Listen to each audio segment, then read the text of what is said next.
শুভ সকাল বন্ধুরা, কেমন আছো? আশা করছি ভালো আছো। আমিও ভালো আছি। সকালবেলা ভালো করে বেড কভারটা চেঞ্জ করে এই টানটান করে বিছানাটা পেতে দিলাম। এবারে যাব সরাসরি রান্নাঘরের দিকে, দেখি মায়েরা কি করছে।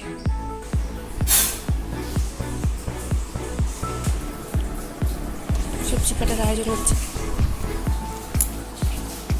বসে পছন্দ আছে।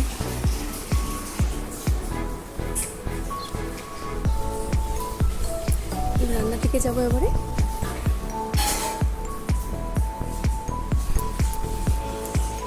সুপার কভারটা একটু চেঞ্জ করেছিলাম আর পাতা হয়নি ভালো করে।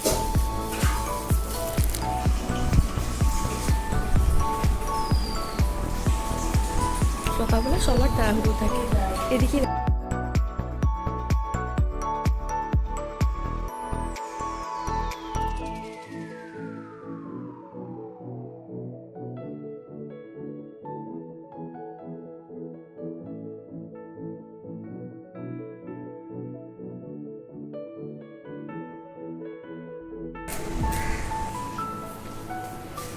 মা ওদিকে করছে করুক, আমি এদিকে পেঁয়াজটা কেটে নিই।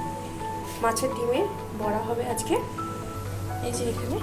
আর এদিকে ডাল হচ্ছে, আর এদিকে দুধ বসানো হয়েছে। সব জোগাড়গুলো করে ফেলি আস্তে আস্তে করে। প্রত্যেক দিনের খাবার মাথায় চিন্তা থাকে, সকালবেলা উঠে কি রান্না হবে নাকি, এটাই চিন্তা হয়।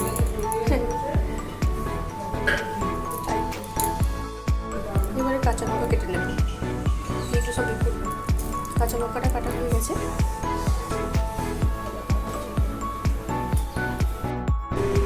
ডাল হয়ে গেছে, এবারে নামানোর আগে দিয়ে দেবো সামান্য ঘি। ব্যাস, এই মুগ ডালে না একটু ঘি দিলে ভালো লাগে খেতে গরম ভাতের সঙ্গে। আর পকোড়া বানাবো তো, চচ্চড়ি হবে, আরও অনেক কিছু হবে। একটু বাটিতে দিয়ে দিয়েছি,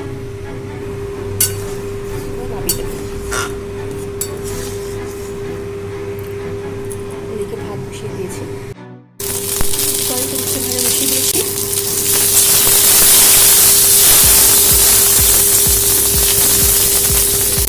এবার আমি মাছের ডিমের বড়াটা বানাবো। এখানে আদা রসুন পেঁয়াজ সব কেটে রেখে দিয়েছি। আগে এটা বানিয়ে নিই। বেসন দেবো, চালের গুঁড়ি দেবো। এর আগে আমি মাছের ডিমের বড়া আমি একটা চ্যানেলে দেখে দিয়েছি। বেসন দিয়ে দেবো চালের গুঁড়ি 2 চামচ। একে একে পেঁয়াজ আদা রসুন সব দিয়ে দেবো।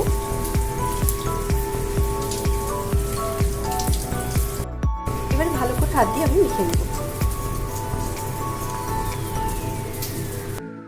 ঠিক এইরকম হবে। এইবারে আমি দিয়ে দেবো উপর থেকে পাতিলেবুর রস। দেখুন ঘরওয়ালা, মানে একটু পাতলা পাতলা হবে। মাছের ডিমের বড়াটা খেতে খুব ভালো লাগে। উপর থেকে দিয়ে দেবো যাতে একটু আষ্টিনি গন্ধটা যাতে চলে যায়, সেজন্য একটু উপর থেকে এটা লেবুটা দিয়ে দেবো। একটু পরে যখন দেবো তখন আমি এটা আবার মাখিয়ে নেব। করলা ভাজা হয়ে গেছে, এবারে আমি কিছু তেল দিয়ে চচ্চড়িটা বানিয়ে নেব। শুকনো লঙ্কা, তেজপাতা দিয়ে দেবো, একটা কাঁচা লঙ্কা। এবার এখানে সবজির মধ্যে নিয়েছি রাঙা আলু, মিষ্টি কুমড়ো, ঝিঙে, আলু দিয়ে একটা আমি চচ্চড়িটা বানাবো।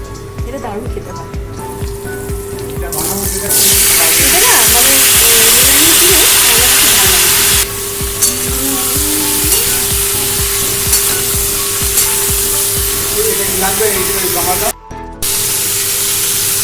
লবণ হলুদ দিয়ে দেবো।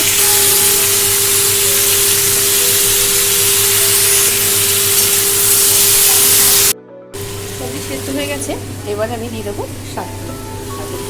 হ্যাঁ, আবার তাড়াতাড়ি সেদ্ধ হবে,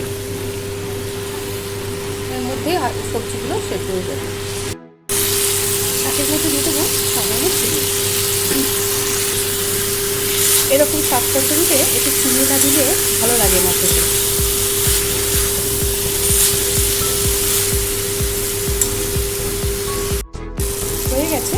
এবার উপর থেকে দিয়ে দেবো সামান্য কাঁচা তেল।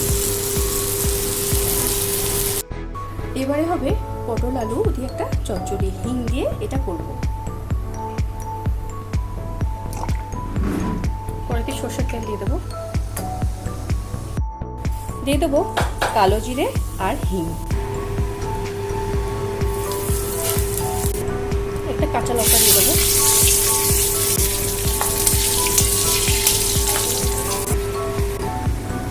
এবারে আলু পটলটা দিয়ে দেবো।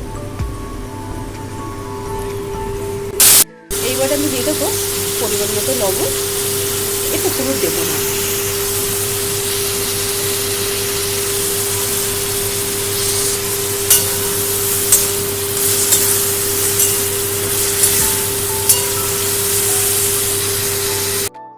একটু হালকা সেদ্ধ হয়েছে, এবার দিয়ে দেবো জল।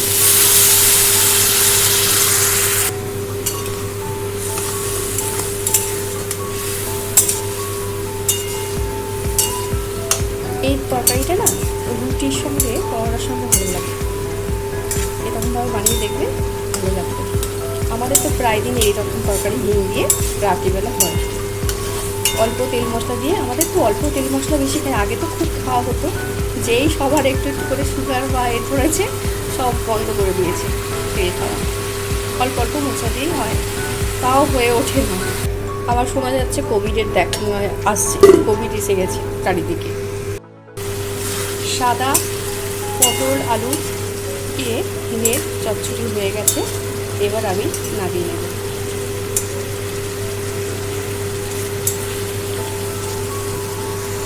এইবার আমি করে নেবো মাছের ডিমের বড়াগুলো।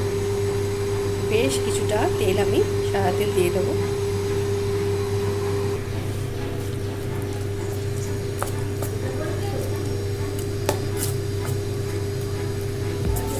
পাতলা হয়েছে তো খুব সুন্দর হয়েছে। পাতলা হলে ভেতরে ভালো করে এটা মানে তেলটা ঢোকে।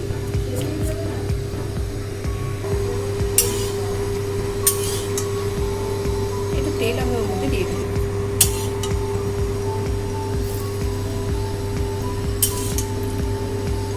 এরকম করে দিলে না পকোড়াটা খুব সুন্দর খেতে হয়।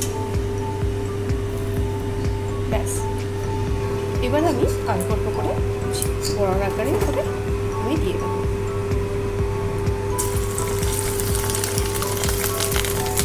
অনেকে কী করে সেদ্ধ করে করে, আমার সেটা ভালো লাগে না।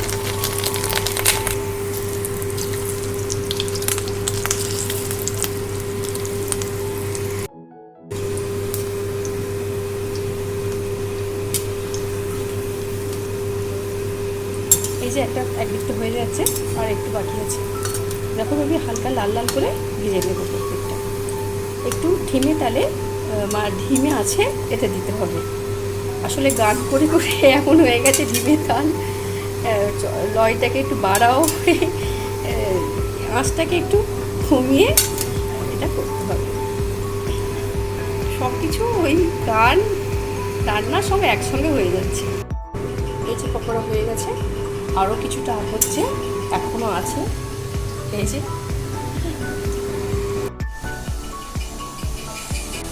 ডাল শাক চচ্চড়িটা যেটা করলাম, আর এই যে মাছের বড়াগুলো রাখা আছে, আর এদিকে একটা ছোট মাছ বাটা, উচ্ছে ভাজা, চাটনি, আর এদিকে হচ্ছে গরম গরম ভাত। আর ওইগুলোর জন্য এটা হচ্ছে পটল আলু চচ্চড়ি। ব্যাস, সমস্ত কিছু চাপাতে রেখেছি। দুপুরবেলাটা আমার এরকমভাবেই কাটে, কখনো কখনো অন্যরকমভাবেও কাটে। এবারে বাকিটা খাওয়া দাওয়া করে নেব, স্নান করে নেব।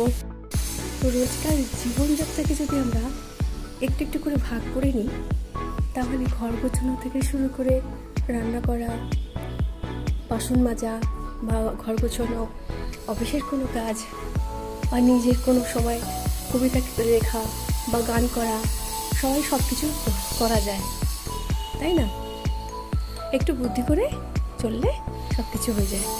সবাই হয়ে ওঠে না, সময় মতো করে হয়ে ওঠে না, তাই এই সময়ের মধ্যে যতটুকু ঘরগুলো ঘুরে গোছানো যায়। এই স্নান ফান সারা হয়ে গেল দুপুরবেলা। আমরা আমাদের কাজগুলোকে করার আগে ভয় পেয়ে যাই। হ্যাঁ, সেই কাজটা যদি একবার হাত লাগিয়ে নিই না, দেখবে সব কাজ তাড়াতাড়ি হয়ে যায়। একটু একটু করে তখন সময়টা কেটে যায় এবং ভালোও লাগে।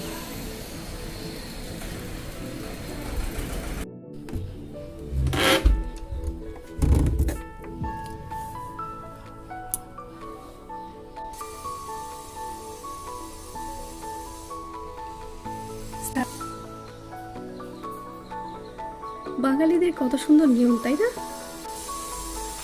শাখাতে সিঁদুর লাগাতে হবে।